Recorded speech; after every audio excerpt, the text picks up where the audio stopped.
खबरों की शुरुआत करते हैं सरकार के कामकाज से। अब उत्तराखंड लौटे प्रवासी खुद का स्वरोजगार कर सकते हैं। आज राज्य सरकार ने इसके लिए अपनी वेबसाइट जारी कर बड़ा दावा किया है। मुख्यमंत्री स्वरोजगार योजना में अब ऑनलाइन आवेदन भी किया जा सकता है। योजना की वेबसाइट msy.uk.gov.in को आज लॉन्च कर दिया गया है। मुख्यमंत्री स्वरोजगार योजना में आपको ऑनलाइन आवेदन के लिए वेबसाइट पर पंजीकरण करते हुए अपने व्यक्तिगत विवरण के साथ ही प्रस्तावित इकाई, उत्पाद, सेवाएं, निवेश, वित्त पोषित बैंक आदि का विवरण देना होगा। गौरतलब है कि विगत 28 मई मुख्यमंत्री त्रिवेंद्र सिंह रावत ने मुख्यमंत्री स्वरोजगार योजना का शुभारंभ किया था। उत्तराखंड के उद्यमशील युवाओं और कोविड-19 के कारण राज्य में लौटे प्रवासी कामगारों को स्वरोजगार के लिए प्रोत्साहित करने के लिए ये योजना प्रारंभ की है। मुख्यमंत्री स्वरोजगार योजना के तहत कुशल और अकुशल दस्तकारों, हस्तशिल्पियों और बेरोजगार युवाओं को अपना व्यवसाय शुरू करने के लिए प्रोत्साहित किया जाएगा। योजना के तहत राष्ट्रीयकृत बैंकों, अनुसूचित वाणिज्यिक बैंकों और सहकारी बैंकों के माध्यम से लाभार्थियों को ऋण सुविधा उपलब्ध कराई जाएगी। योजना में एमएसएमई विभाग द्वारा योजना के अंतर्गत मार्जिन मनी की धनराशि अनुदान के रूप में उपलब्ध कराई जाएगी। विनिर्माण क्षेत्र में परियोजना की अधिकतम लागत 25 लाख रुपए और सेवा व व्यवसाय क्षेत्र के लिए 10 लाख रुपए होगी। एमएसएमई नीति के अनुसार वर्गीकृत श्रेणी ए में मार्जिन मनी की अधिकतम सीमा कुल परियोजना लागत का 25%, श्रेणी बी में 20% और सी व डी श्रेणी में कुल परियोजना लागत का 15% तक मार्जिन मनी के रूप में देय होगी। उद्यम के 2 वर्ष तक सफल संचालन के बाद मार्जिन मनी अनुदान के रूप में प्रोजेक्ट में समायोजित कर दी जाएगी। अब खबर जनता जनार्दन की। रेड जोन में आने के बाद नैनीताल जिले में आवागमन के लिए असमंजस की स्थिति बनी हुई है। लोग बाहर आने जाने से डरे सहमे हुए हैं। ऐसे में आज जिलाधिकारी सबिन बंसल ने कहा कि नैनीताल जिला रेड जोन में है। वाहनों को निर्धारित समय प्रातः 7 बजे से 4:30 बजे तक जिले के भीतर कहीं भी आने जाने के लिए पास की आवश्यकता नहीं है, जिसके बाद लोगों ने राहत की सांस ली है। लेकिन जिस दिन से नैनीताल जिला रेड जोन में घोषित किया गया है उससे 21 दिन का समय मरीजों की संख्या कम होने पर रेड से ऑरेंज जोन में आने के लिए लगेगा। डीएम बंसल ने कहा, निर्धारित समय प्रातः 7 से 4:30 बजे तक दोपहिया व चौपहिया वाहनों से जिले के भीतर आवागमन के लिए अब किसी भी प्रकार के पास की कोई आवश्यकता नहीं होगी। उन्होंने ये भी बताया कि सामान ढोने वाले सभी प्रकार के वाहनों की पूरे दिन आवाजाही रहेगी।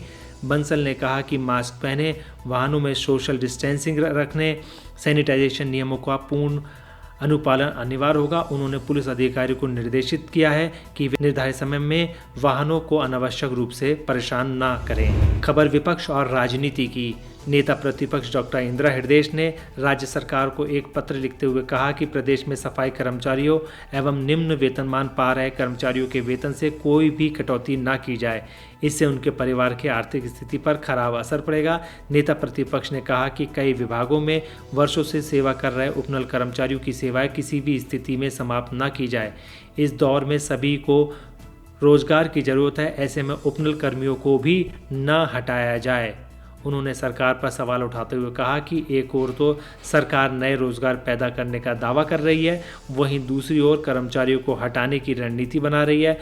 उन्होंने कहा कि कोरोना काल में प्रदेश की जनता को अपनी रोजी रोटी की चिंता सताने लगी है। सरकार समर्थवान है। प्रदेश सरकार को केंद्र सरकार तथा अन्य स्रोतों से मदद कर वेतन का भुगतान करना चाहिए। एक दिन का भी 4th क्लास कर्मचारियों का वेतन नहीं काटना चाहिए। कि निम्न वेतन भोगी कर्मचारी, विशेष रूप से चतुर्श्रेणी या सहायक व्यक्ति या उपनल कर्मचारी या अस्थायी कर्मचारी, इनका एक दिन का वेतन न काटा जाए। खबर कोरोना के 2.5 चाल और चंपावत के मरीज की मौत की। आज कुमाऊं में एक कोरोना पॉजिटिव युवक की मौत हो गई। युवक को एसटीएच में आइसोलेट किया गया था। बताया जा रहा है कि विगत 21 मई को युवक का स्वास्थ्य खराब हुआ तो उसे तुरंत लोहाघाट के सीएचसी में भर्ती कराया गया। इसके बाद युवक की जांच की गई। 24 मई को युवक की कोरोना रिपोर्ट पॉजिटिव आई थी। रिपोर्ट आते ही उसे हल्द्वानी एसटीएच के लिए भेज दिया गया था। कल आईसीयू में युवक ने दम तोड़ दिया। चंपावत जिले में कोरोना से मौत का ये पहला मामला है। बताया जा रहा है कि ये ट्रक ड्राइवर था। वह 18 मई को लोहाघाट आया था। ये सभी सूचना सुशीला तिवारी अस्पताल के मेडिकल कॉलेज के प्रधानाचार्य ने दी है। सीरियस कंडीशन में जब से ये आया, इसका जो है रेस्पिरेटरी डिस्ट्रेस में था और इसकी हिस्ट्री थी कि ये थोड़ा हाइपरटेंसिव है और डायबिटिक था और अल्कोहलिक भी था। तो और उसके बाद 26 को ये यहाँ पे एडमिट हो गया और आज सुबह जो है उसकी डेथ हुई।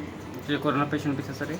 हाँ, और इसका जो टेस्ट था वो कोरोना पॉजिटिव। खबर कोरोना के प्रदेशव्यापी संक्रमण की। 2 जून शाम तक उत्तराखंड में 41 कोरोना पॉजिटिव मामले सामने आए हैं, जिसके बाद प्रदेश में अब कोरोना मरीजों की संख्या 999 पहुंच गई है, जबकि 243 मरीज ठीक हो चुके हैं। सबसे ज़्यादा प्रभाव पहाड़ी ज़िलों में पड़ा है, जहां प्रवासियों की संख्या लगातार बढ़ रही है। इसी के कारण ये ज़्यादा समस्याएं बनी हुई हैं। आज स्वास्थ्य विभाग की रिपोर्ट जारी हो गई, जिसके अनुसार राजधानी देहरादून में 25, टिहरी में 11, चमोली में 3 और हरिद्वार में 1 मरीज़ मिला है। वहीं देहरादून में आज मिले 25 संक्रमित मरीज़ मुंबई से लौटे हैं। इसके अलावा 1 मरीज़ सब्जी मंडी में मिले संक्रमित के संपर्क में आने से पॉजिटिव हुआ है। हरिद्वार और टिहरी में मिले सभी संक्रमित मुंबई से लौटे हैं। खबर महिलाओं की महंगी होती रसोई की। अब से घरेलू गैस सिलेंडर को खरीदने के लिए 46 रुपये अधिक लोगों को देने होंगे। सोमवार को तेल कंपनियों ने गैस के दामों में बढ़ोतरी करते हुए गैर सब्सिडी वाले घरेलू गैस सिलेंडर पर 46 रुपये बढ़ा दिए हैं। इससे पहले सिलेंडर को खरीदने के लिए 569.5 रुपये देने होते थे, वहीं अब इसको 625 रुपये देने हैं। इसके साथ ही कारोबारियों को अब सिलेंडर के लिए 1223 रुपये 50 पैसे देने होंगे। वहीं 5 किलो वाले सिलेंडर के लिए 16 रुपये बढ़ने के बाद उन्हें 233 रुपये देने होंगे। खबर व्यापार और व्यापारियों की।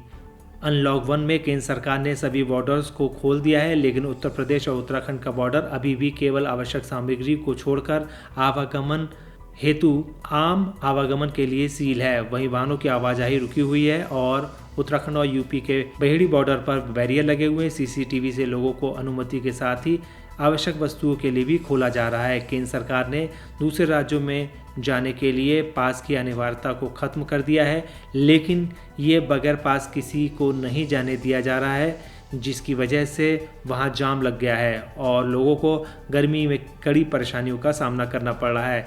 बैरियर पर तैनात पुलिस वालों का कहना है कि 2 जून तक ऐसा कोई आदेश उन्हें नहीं मिला है जिसमें सबको छूट दे दी गई है। खबर पर्यटन मंत्री सतपाल महाराज के खिलाफ FIR की। पर्यटन मंत्री सतपाल महाराज और उनका परिवार कोरोना संक्रमित मिलने से प्रदेश की जनता की सुरक्षा पर भी सवाल उठने लगे। लोगों ने तो मंत्रियों के क्वारंटाइन होने पर प्रदेश की जनता को आत्मनिर्भर का तंज कसना शुरू कर दिया है। कैबिनेट मंत्री की इस लापरवाही से प्रदेशवासियों की सुरक्षा पर सीधा असर पड़ा है। इन सबके बीच अब सतपाल महाराज के खिलाफ कोविड-19 संक्रमण के संबंधित जानकारी छिपाने को लेकर मुकदमा दर्ज करने की मांग उठी है। इतना ही नहीं, पर्यटन मंत्री पर प्रदेशवासियों की जान से खिलवाड़ करने का आरोप भी लगा है। नैनीताल के काठगोदाम निवासी रिपब्लिकन पार्टी ऑफ इंडिया के प्रदेश अध्यक्ष गोपाल वनवासी ने उत्तराखंड के पुलिस महानिदेशक को पत्र भेजकर सतपाल महाराज के खिलाफ कोविड-19 की लागू एडवाइजरी के तमाम नियमों का उल्लंघन करने और देवभूमि की जनता को नुकसान पहुंचाने के संबंध में उनके खिलाफ मुकदमा दर्ज करने की मांग की है। जो कोरोना संबंधित जानकारी है, कोरोना पॉजिटिव होने संबंधी जो जानकारी है, उनको छिपाते हुए उनने जो है मंत्रिमंडल की बैठक में हिस्सा लिया। तमाम कोविड-19 के जो है नियमों को ताक पर रखकर उनने संक्रमण को फैलाने जैसा काम किया है और हम चाहते हैं कि उनके खिलाफ मुकदमा पंजीकृत हो। 307 समेत गैर इरादतन हत्या के तहत उनके खिलाफ मुकदमा दर्ज हो और उनको शीघ्र गिरफ्तार किया जाए। दोस्तों, हमारा यह वीडियो आपको कैसा लगा आप हमें कमेंट बॉक्स में ज़रूर बताइएगा। अगर आप इसको YouTube पर देख रहे हैं तो हमारे चैनल को सब्सक्राइब करिए। अगर आप Facebook पर देख रहे हैं तो हमारे चैनल को लाइक करिए और हमारे पेज को फॉलो करें। नमस्कार।